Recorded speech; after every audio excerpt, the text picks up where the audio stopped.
Uma das coisas que a gente vê com muita frequência no consultório e que traz uma grande angústia para as pacientes são as dúvidas que elas têm em relação à sua capacidade de engravidar.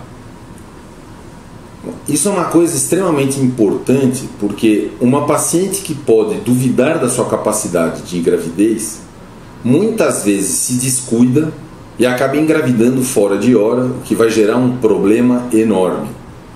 Então eu sempre digo para as pacientes que, a rigor, desde que não tenha havido nenhuma história médica complicada, que não tenha havido nada, uma paciente que sempre passou bem e que está menstruando regularmente, que é o maior exemplo, maior sintoma de que há uma ovulação regular, essa paciente não tem motivo para se preocupar em relação à futura gravidez.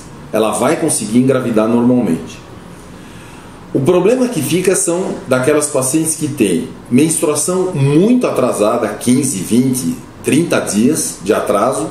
Essas pacientes provavelmente têm um problema de ovulação, ou então aquelas pacientes que tiveram um problema de endometriose ou de infecção nas trompas.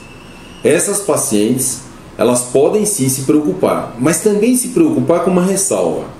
Muitas vezes, apesar dos exames estarem anormais, as pacientes conseguem engravidar normalmente.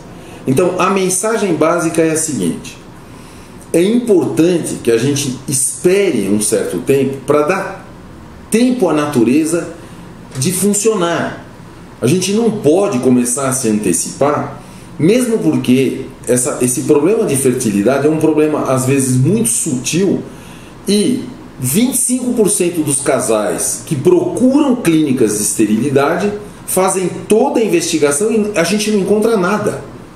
E aí esses pacientes vão se submeter aos tratamentos que promovem a fertilização.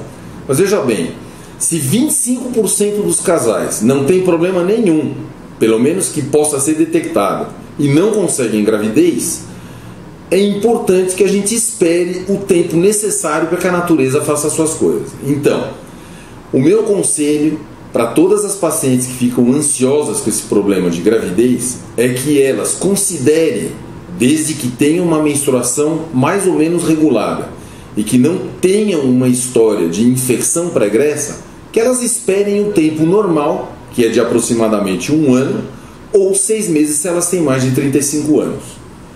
Isso é importante.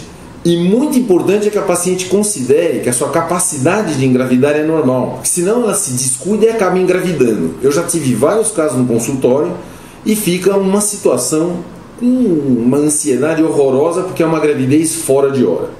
Então sempre tomar muito cuidado, e as moças têm que estar se protegendo de gravidez com o uso da camisinha e eventualmente de um método coadjuvante como pílula ou DIU.